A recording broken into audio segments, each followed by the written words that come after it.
नाव में बैठा जाता है, बस डोली में बैठा जाता है। इसी तरह भगवान के भक्त भगवान की शरणागति की डोली नैया में बैठ जाते हैं। अब पार करना तो उसके हाथ है जो लेकर जा रहा है।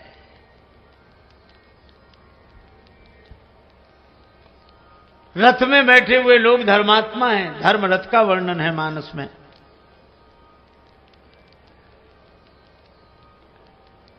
अच्छा देखो, सड़क पर आप पैदल चलें तो कितनों को बचाना पड़ता है। स्कूटर, मोटरसाइकिल, तांगा, रिक्शा, इनको बचाओ, फिर अपनी साइड चलो। सामने भी देखो, दाएं बाएं भी देखो, पीछे का भी हॉर्न सुनो। नीचे सड़क पर केले का छिलका ना पड़ा हो, नहीं तो गिरा दे। कितनी जिम्मेवारी।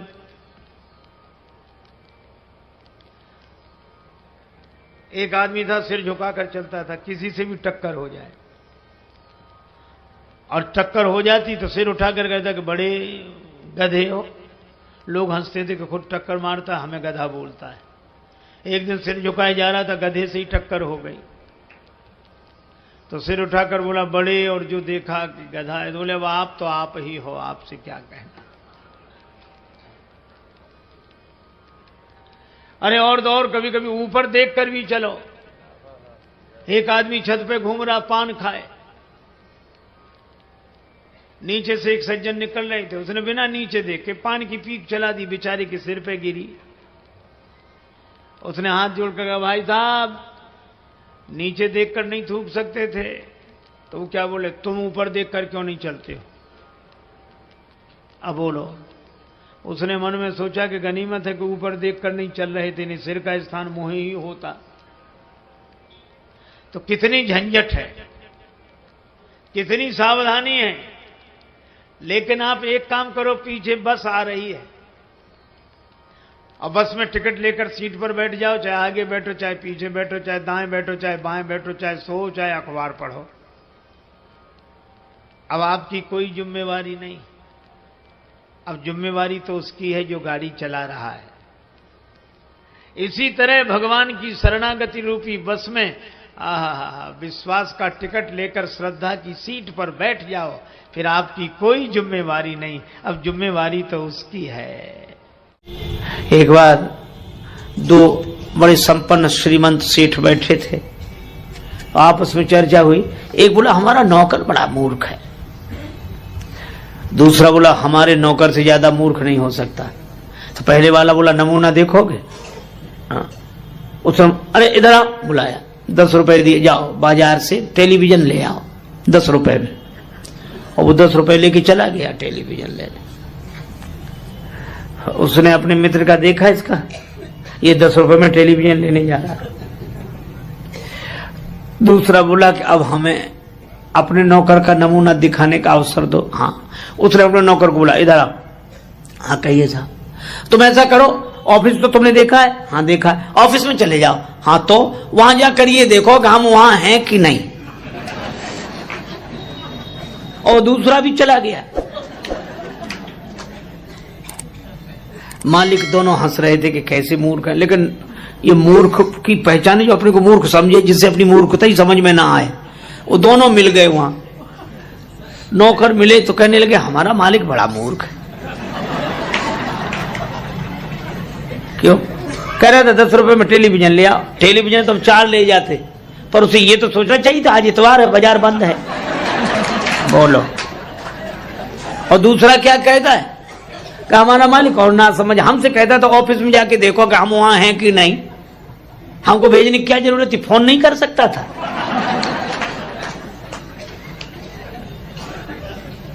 दोनों ही नहीं समझ रहे। एक गुरुजी ने एक चेला बनाया, तो चेला बनते ही वो बोला कि गुरुजी अब आप गुरु, हम चेला, हमें कुछ सुनाओ।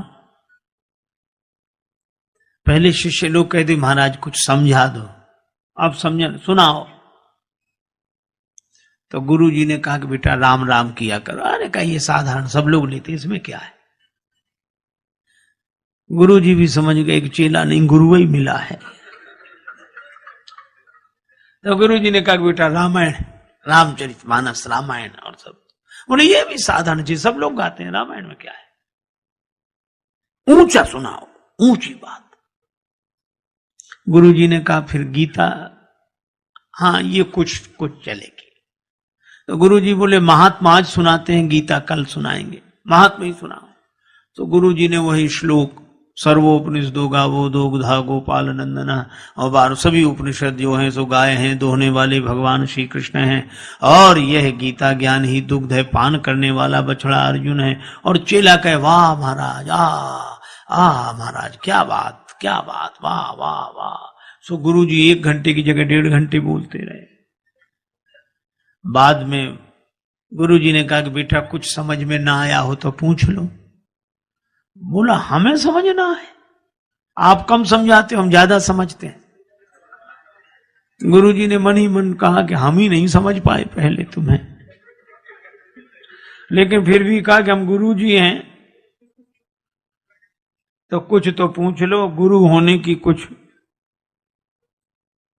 अच्छा तो और सब समझ में आया, एक एक अक्षर समझ में, एक जरा सी बात समझ में नहीं आई।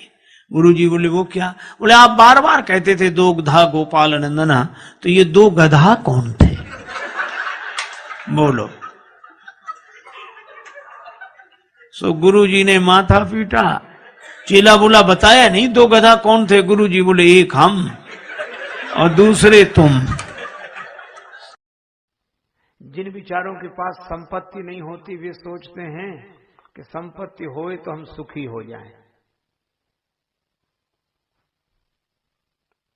एक बहुत गरीबनी थी, उस गरीबनी के सामने किसी ने कहा कि रानी बहुत बड़ी होती है, बहुत संपन्न होती है, महारानी बहुत बड़ी, रानी बहुत बड़ी। तो गरीबनी बेचारी अपने ढंग से उपमा देते हुए बोली कि जब रानी इतनी बड़ी होती तो वो तो दिन रात गुड़ ही गुड़ खाती होगी, क्योंकि गरीबनी के लिए गुड़ बड़ा दुर्लभ था।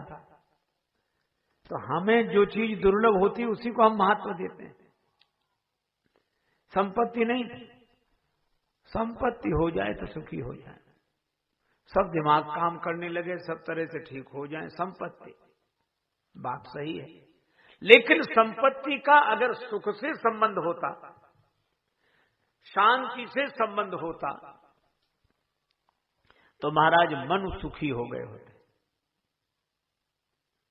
हाँ इतना जरूर है कि संपत्ति साधन है, यह व्यवहारिक जगत में हमें निश्चिंत कर देते। अच्छा देखो, संपत्ति पाकर हम सुखी इसलिए नहीं हो सकते हैं क्योंकि हमें जिस देश में जाना है वहां संपत्ति साथ नहीं जा सकती, ये तो यहीं रह जाएगी।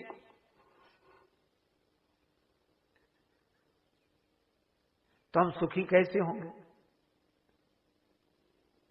सब यहीं छूट जाएगा। मनुष्य दिन की सोच काल जब आएगा, मनुष्य दिन की सोच काल जब आएगा, रे मत वाले मूड संग क्या जाएगा, रे मत वाले मूड संग क्या जाएगा। श्वासा के आने जाने का क्रम जब टूटेगा, श्वासा के आने जाने का क्रम जब टूटेगा, तो वर्षों में जोड़ा जो वो क्षण में छूटेगा, जो वर्षों में जोड़ा था वो क्षण में छूटेगा। बोल तू क्या कर पाएगा, बोल तू क्या कर पाएगा। मनुष्य दिन की सोच काल जब आएगा, मनुष्य दिन की सोच काल जब आएगा, मनुष्य दिन की सोच काल जब आएगा। देखो भैया, संसार की जितनी चीजें हैं सब यहीं छूटेंगी, तो इन चीजों से हम सुखी कैसे हो जाएंगे?